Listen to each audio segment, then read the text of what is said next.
Hello everyone, welcome back to the channel. मैं हूं आपका होस्ट आदर्श। दोस्तों, मिक्स रिएक्शन वीडियो सिर्फ आपके एंटरटेनमेंट के लिए है। अगर आपको मिक्स रिएक्शन देखना पसंद है तो चैनल को सब्सक्राइब कीजिए और वीडियो को लाइक करके मेरा हौसला बढ़ाइए। तो चलिए दोस्तों, शुरू करते हैं वीडियो। जी, तो आज मैं मौजूद हूँ फिर से कश्मीर की आवाज़ के साथ। लास्ट जो हमारा सेशन रहा, गुफ्तगू रही, बड़ी दिलचस्प रही, बड़ी इंटरेस्टिंग रही। आज हम बात करने वाले हैं, अगर कश्मीर को देखा जाए, यहाँ पर जहाद भी बड़ा आम रहा है। लफ्ज़ जहाद, वैसे जहाद आम रहा है या नहीं, ये इनसे पूछेंगे। इसके अलावा टेक्नोलॉजी की बात करेंगे, टेक्नोलॉजी के हवाले से कश्मीरी क्या सोचता है, जहाद और जज्बात के हवाले से कश्मीरी क्या सोचता है। लेकिन वीडियो को आगे बढ़ाने से पहले मैं क्लियर करता चलूं कि जो जहाद का हम यहाँ पे डिस्कस करने जा रहे हैं, ये सिर्फ कश्मीर के पर्सपेक्टिव से हम बात करेंगे। इसमें कोई मजहबी डिस्कशन नहीं होगी। अस्सलाम वालेकुम। वालेकुम सलाम। आपका नाम तो ऑलरेडी पहले हम वीडियोस में सब क्लियर हो चुका है। अच्छा, मुझे ये बताएं, कश्मीर का नौजवान हो या कश्मीर का शहरी हो, वो जहाद के हवाले से, कश्मीर में जहाद के हवाले से और कश्मीर में टेक्नोलॉजी के हवाले से क्या सोच रखता है? वालेकुम अस्सलाम। कश्मीर का नौजवान जहाद के हवाले से एक अलग सोच रखता है, लेकिन सरकारी तौर पर उसे एक अलग सोच पढ़ाई जाती है। यही जहाद एक मुस्तहसन एक्टिविटी के तौर पर बताया जाता है। सरकार की पॉलिसी के तहत एक दिहाई में जहाद को निहायत आला फरीज़ा करार दिया जाता है। मजहबी उस बैकग्राउंड से हट के ये पहले क्लियर कर चुका हूं कि ये इस वीडियो में जो हम जहाद को डिस्कस करेंगे, सिर्फ कश्मीर के अंदर जो जहाद हुआ है या कश्मीर और जहाद की जो हिस्ट्री है उसको कर रहे हैं। ये मजहबी कोई भी गुफ्तगू नहीं होगी। जी, मजहबी गुफ्तगू बिल्कुल नहीं है। मजहब की रूह से तो जहाद का आखिरी दर्जा किताल है, और यहाँ पे सिर्फ किताल ही को जहाद के मानों में लिया जाता है। जबकि बुनियादी तौर पे आप कलम से अगर कोई कोशिश करते हैं, किसी चीज के जबान से कोई कोशिश करते हैं, तो ये सब चीजें जहाद में आती हैं। लेकिन हमारी सरकारी पॉलिसी के मुताबिक जहाद सिर्फ किताल को कहा गया कि हमने पार चढ़ना है, कट मरना है और 1000 साल तक जंग लड़नी है। इस तरह की जज्बाती बातें तो जरूर की गई, लेकिन हमने दूसरी तरफ ये भी देखा कि जिन्होंने ये जज्बाती बातें की थी कि हम 1000 साल तक जंग लड़ेंगे, तो उन्होंने तो एक बंद कमरे में बैठ के शिमला मुआहदे पर दस्तखत किए थे। ये तल्ख हकीकत भी हमारे सामने मौजूद है कि लमा तक़ूलूना मा ला तफ़अलून, कहते क्यों हो जो करते नहीं हो। तो कौम इसी दोमली के शिकार रही है। एक ऐसी दिहाई थी कि हर शख्स जिहाद के लिए खड़ा हुआ, सरकारी सतह पर तराने लॉन्च किए गए, जहाद के हवाले से उकसाया गया, ट्रेनिंग कैंप्स बनाए गए, और नौजवान नस्ल को किसी भी तालीम, टेक्नोलॉजी, इन चीज़ों से बेबहरा रखते हुए, दूर रखते हुए उन्हें जिहाद के लिए उकसाया गया। और फिर अचानक दुनिया का मंजरनामा बदलता है और वही जिहादी सबसे बड़े फसादी करार पाए। उनको ढूंढ ढूंढ के, चुन चुन के मारा जाने लगा। उनके लिए सर्च ऑपरेशन शुरू हो गए।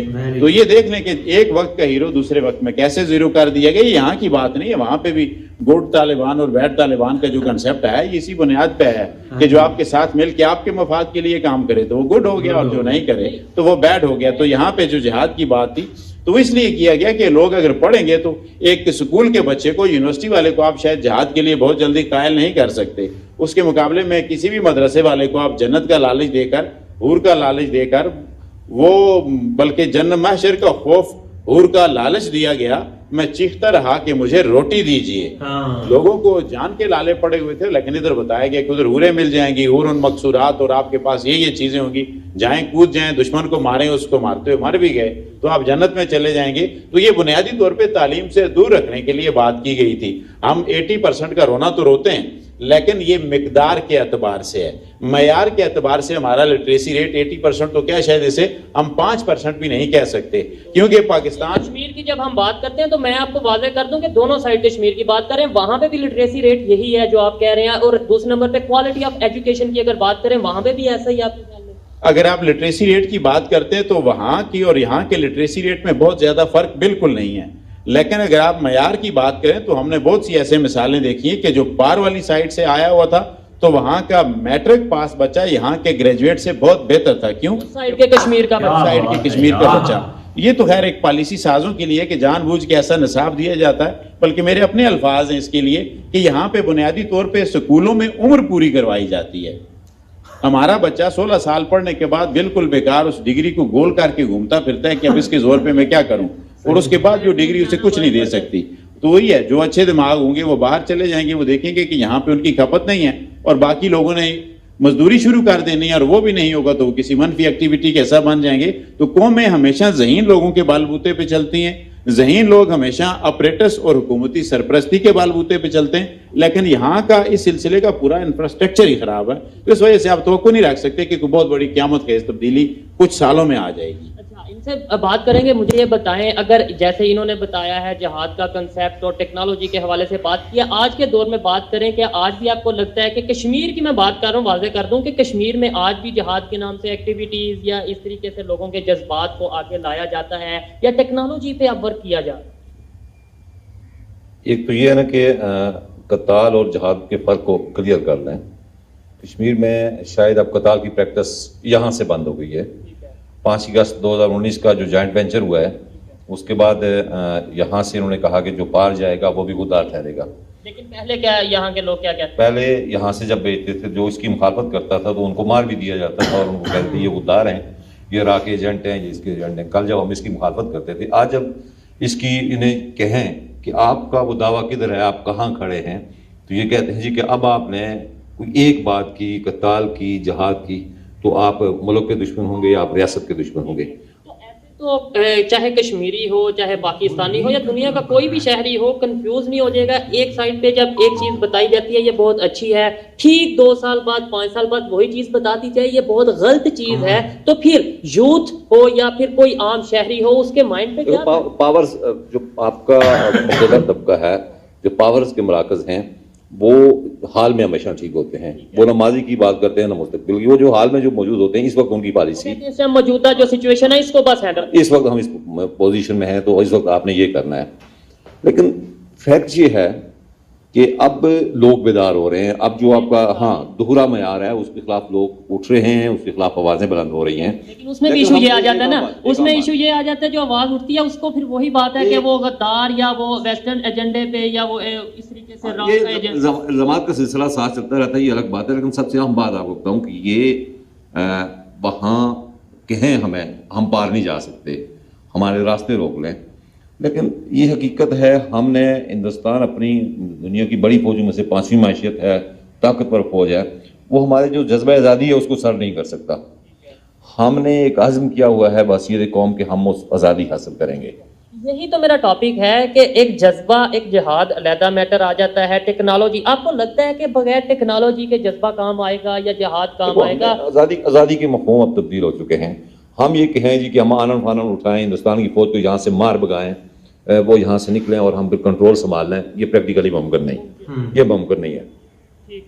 ہمیں صرف اور صرف اس وقت یہ دیکھنا ہے کہ ہم نے ہندوستان یہاں پہ ایسٹ انڈیا کمپنی نے بھی یہاں پہ انویسٹمنٹ کی تھی نا، ہندوستان بھی وہاں انویسٹمنٹ کر رہا ہے اور بہت تیزی سے، بہت انفراسٹرکچر پہ وہ ساری چیزوں کو کنٹرول میں لے رہا ہے۔ لیکن جو مسئلہ سری نگر کا نہیں ہے، کشمیر کے مسئلے کو سمجھنے کے لیے آپ کو جی بی کو دیکھنا ہوگا، بلتستان کو اگر آپ نہیں دیکھتے تو آپ اس مسئلے کو نہیں سمجھ سکتے۔ 47 سے 10 سال پہلے 1937 میں غالباً ایک ایگریمنٹ ہوتا ہے انگریزوں کا اور مہاراجہ ہری سنگھ کا کہ آپ گلگت بلتستان کو وہ پٹے پہ لے لیتے ہیں کیونکہ اس طرف رشیا ہے اور سینٹرل ایشیا کے ممالک ہیں۔ آج بھی جی بی کے اس طرف چین ہے اور اس کے اس طرف پاکستان ہے، اور پاکستان کا جو چین سے تعلق ہے وہ صرف گلگت بلتستان کی وجہ سے ہے۔ وہاں ایک طرف یوکرائن کا ایشو ہے رشیا کے ساتھ، اس طرف ویتنام کا ایشو ہے چین کے ساتھ۔ تو یہ جو مفادات کی جنگ ہے تو اس کا بنیادی جو چوراہا ہے، جو مرکز ہے، وہ جی بی ہے۔ اور گلگت بلتستان اس وقت بھی جو 5 اگست 2019 کو ہندوستان نے جو اقدامات کیے اس میں بہت سی دراریں آ چکی ہیں اب اس جوائنٹ وینچر میں۔ اس میں ایک بڑی چیز ہے کہ پاکستان ہندوستان سے یہ گارنٹی چاہتا ہے کہ وہ جی بی کے مقدمے سے دستبردار ہو جائے۔ جی بی پہ مقدمہ جی بی کے لوگوں کا یا ہمارا ہے، لیکن ہندوستان کی یہ خواہش ہے کہ پاکستان کی یہ خواہش ہے، پاکستان کے حکمران طبقے کی، کہ ہندوستان جی بی سے دستبردار ہو جائے۔ ہندوستان کہتا ہے جی بی ہمارا اٹوٹ انگ ہے، ہم یہ کہتے ہیں وہ ہمارا ہے۔ تو جی بی وہ جو حصہ ہے وہ کنفلکٹ کی بنیادی وجہ ہے کہ اس کے آر پار ایک طرف چائنا ہے، ایک طرف سینٹرل ایشیا ہے، دوسری طرف مشرقی یورپ ہے جو رشین کے ساتھ سارا یہ سلسلہ ہے، تو درمیان میں ایک وہ بفر زون ہے سارا علاقہ۔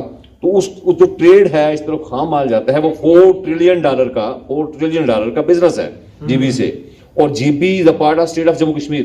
سی پیک کی اگر پروجیکٹ کی بات کریں وہ ادھر سے سٹارٹ ہو رہا ہے، سی پیک چائنیز 48 ارب روپیہ آگے لگا رہے ہیں، تو صرف شارٹ جو یہ روٹ ہے اس کی وجہ سے جو ٹائم کی بچت ہے اور جو آپ کو فیول کی مد میں بچت ہو رہی ہے، وہ ایک انٹرنیشنل ادارے کی رپورٹ ہے کہ آپ کو 72 बिलियन डॉलर की सालाना चाइना को सिर्फ बचत होगी इस शॉर्ट रूट की वजह से। और इसमें पाकिस्तान को कितना फायदा होगा या कितना फायदा हम ले रहे हैं या हमारी अकल कितनी है कि हम कितना फायदा ले सकते हैं, ये भी एक अलहदा से टॉपिक है, एक मैटर है, इसके ऊपर भी डिस्कस करेंगे। अच्छा सर, मुझे ये बताएं कि जैसे हमने जो टॉपिक सिलेक्ट किया है टेक्नोलॉजी के हवाले से, क्या टेक्नोलॉजी के ऊपर भी आज के दौर में वर्क करना चाहिए? आपने जो एग्जाम्पल अगर हम पास्ट में देखें, कहीं पे कोई भी ऐसी कौम हो जिसके ऊपर चंद लोगों ने कब्जा किया या चंद लोगों ने हुकूमत आके की, बाहर से आके की, वो थोड़ी थोड़ी फोर्स के साथ, लेकिन टेक्नोलॉजी के साथ। टेक्नोलॉजी ने तो अफराद की जगह ले ली है, टेक्नोलॉजी ने तो कुव्वत की हर शक्ल की जगह ले ली है। एक एटम बम किसी एक कौम के पास हो, अगरचे में इंसानियत की तबाही का कायल नहीं हो, उसे बचाने का कायल हो, एक एटम बम के बजाय लाइफ सेवर बहुत सी अद्वियात बनाई जा सकती हैं और बनाई जानी चाहिए। एटम बम को आप इस्तेमाल भी तो नहीं कर सकते, आपको उल्टा उसकी हिफाजत के लिए मजीद खर्चा करना पड़ता है। क्या इस्तेमाल होगा भी, हो फायदा तो होगा भी, तो वो इंसानियत का कत्ल होगा, चाहे सरहद के इस पार के बेगुनाह लोग मरे या उस पार के बेगुनाह लोग मरे। मरते हुए दर्द सबको एक जैसा होता है, अज़ियत सबकी एक जैसी होती है, यतीम का दुख एक जैसा होता है। तो इस चीज़ के एतबार से टेक्नोलॉजी निहायत लाजमी है। टेक्नोलॉजी ही के ज़ोर से आप दुनिया में कई फतूहात के झंडे गाड़ सकते हैं, टेक्नोलॉजी ही के ज़ोर से आप अपने रोज़गार को, अपने मयार ज़िंदगी को बेहतर कर सकते हैं। लेकिन बहुत अफसोस के साथ कहना पड़ता है कि यहाँ पे हुनर, टेक्नोलॉजी, ये सारी चीज़ें, इन्हें फरंगी चीज़ें कहा जाता है कि तो हमारे पास एक जन्नत का तस्वर दिया जाता है कि वो जो मर्जी है कर लें टेक्नोलॉजी वाले, हमने क्या करना टेक्नोलॉजी को, बिल आखिर तो जन्नत में हमने जाना है, वहां पे सारी टेक्नोलॉजीज हेच हो जाएंगी, सारे मजे हम उठाएंगे।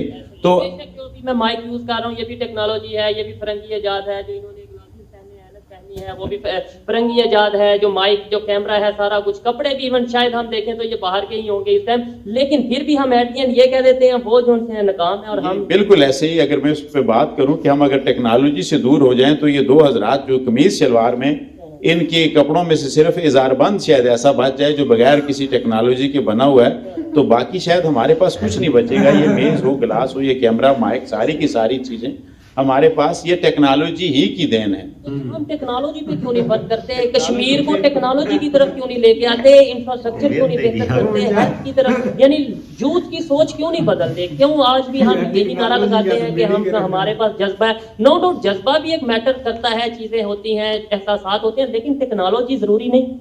बेअमल दिल हो तो जज्बात से क्या होता है, धरती बंजर हो तो बरसात से क्या होता है। आप अमली तौर पे कुछ नहीं करेंगे तो बेशक जितने जज्बे रखते रहें, जज्बों से आप कुछ नहीं कर सकते।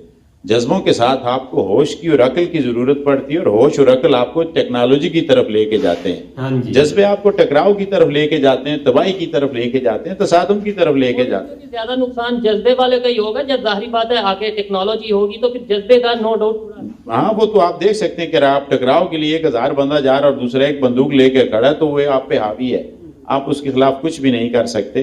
टेक्नोलॉजी की तरफ देखें, रियासत के अंदर वसाइल की जंग होती है, आपके पास एक इस्तेमार है, कुछ लोग हैं जो आपके वसाइल पे काबिज हैं, वो कभी भी नहीं चाहेंगे। अगर रियल डेमोक्रेसी, डेमोक्रेटिक वैल्यूज की मैं बात करूं, अगर वो हकीकी मानों में अभी जो उन्होंने तल्ख हकायक आपके सामने बयान किए कि जो हुकूमत वहां पे होती है, जिस पार्टी की होती है, यहाँ पे आ जाती है, तो आप समझ आए तो ये डेमोक्रेसी नहीं है, कहीं ना कहीं से हमारी राय को मैनिपुलेट कर दिया जाता है।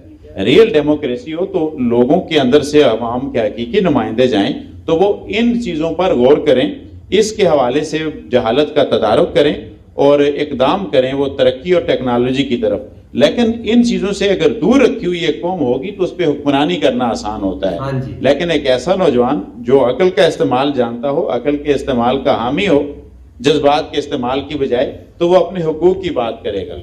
तो ये कभी भी नहीं चाहेंगे कि कोई आप उठ के अपने हुकूक की बात करे, जो जायज़ उसके बुनियादी इंसानी हुकूक हैं, वो कभी खुशहाली की बात नहीं करेगा। वो जब उसे रोटी के लाले पड़े रहेंगे तो उसे किसी और चीज की तरफ सोचने के कभी मौका ही नहीं मिलेगा। ये असल पॉइंट है। ये बताएं, अभी ये साहब ने बात की कि वहाँ इंडिया साइड कश्मीर की बात करें, टेक्नोलॉजी डेवलपमेंट ये सब कुछ हो रहा है, लेकिन ये इस वजह से हो रहा है कि मतलब उनकी जो है ना, उन्हें आवाज को दबा दिया जाए, या इस जैसे ईस्ट इंडिया कंपनी ने आके इन्वेस्टमेंट की, لیکن میں اپنا ایک سٹانس رکھوں ایز اے یوتھ. اگر میں سوچوں کہ اگر کسی دو بھائی ہیں, ایک جگہ پہ رہتا ہے, دوسرا ایک جگہ پہ رہتا ہے, دونوں لیٹس سپوز ایک منٹ کے لیے ایگزامپل لیتے ہیں, دونوں ہی غلام ہیں, لیکن ایک غلام کو ٹیکنالوجی کا بتایا جائے, ایک غلام کو ایجوکیشن دی جائے, ایک غلام کو ہیلتھ بہتر دی جائے, دوسرے سائڈ پہ یہ بس کہہ دیا جائے کہ بھائی آپ کو آزادی ملے گی اور آزادی کا کنسیپٹ بھی نہ بتایا جائے, تو کون بہتر ہے؟ سوشل میڈیا کی فیوز و برکات, اس کے لاکھ نقصانات سے ہی لیکن اس کے اربوں فوائد ہیں. تو اس نے انسان کو تقابل اور موازنے کی قوت دی ہے. وہ لوگ دیکھ سکتے ہیں کہ اگر غلامی دونوں نہیں کرنی ہے تو بہتر شرائط پہ غلامی کون کر رہا ہے. غلامی کی بھی ایگزامپل دے رہے ہیں جسٹ عام الفاظ میں بیان کرنے کے لیے, تو بہتر کون کر رہا ہے؟ تو بہتر غلامی کس کو نصیب ہو رہی ہے, غلامی کے ساتھ بہتر سہولیات کس کو نصیب ہو رہی ہیں, تو لوگ پھر اس چیز کا بھی کمپیریزن کرتے ہیں. آپ خود دیکھیے کہ یہ ایک ہی تو خطہ رہا ہے اور صدیوں تک ایک خطہ رہا ہے. بڑے عظیم کے چھوٹے موٹے بیچ میں لکیریں بدلتی رہی ہیں, رجواڑے بدلتے رہے ہیں, لیکن ایک ہی جگہ پہ رہنے والے ایک دم ایک لکیر کے فرق سے اگر اس پار چیزیں بالکل مختلف ہو جاتی ہیں, اس پار اناج کا ریٹ ایک دم مختلف ہو جاتا ہے, اس کے پار آپ کی بنیادی ضروریات زندگی کے بھاؤ زندگی کے ایک دم مختلف ہو جاتے ہیں, ایک دم معیار تعلیم مختلف ہو جاتا ہے, تو بات جا کے تھنک ٹینک پہ ٹھہرے گی, بات جا کے فیصلہ سازوں پہ ٹھہرے گی کہ اس طرف کی فیصلہ سازوں کی ترجیحات کیا ہیں اور اس طرف کے فیصلہ سازوں کی ترجیحات کیا ہیں. کیا عوام حکمران طبقے کی ترجیحات میں کہیں موجود ہیں یا نہیں ہیں؟ تو یہ دونوں کا معیار فرق طے کر دیتا ہے کہ بیچ میں صرف ایک لکیر ہے, وہ بھی کچھ عرصے سے کھینچی گئی ہے, تو اس پار اور اس پار کا فرق. مہنگائی کا یا پھر اس کے علاوہ انفلوئنس کا دیکھیں یا دوسری چیزوں کو دیکھیں, فیسلٹیز کی دونوں سائڈ میں جب موازنہ کیا جاتا ہے, کمپیریزن کیا جائے گا, تو آنے والے ٹائم میں یوتھ ضرور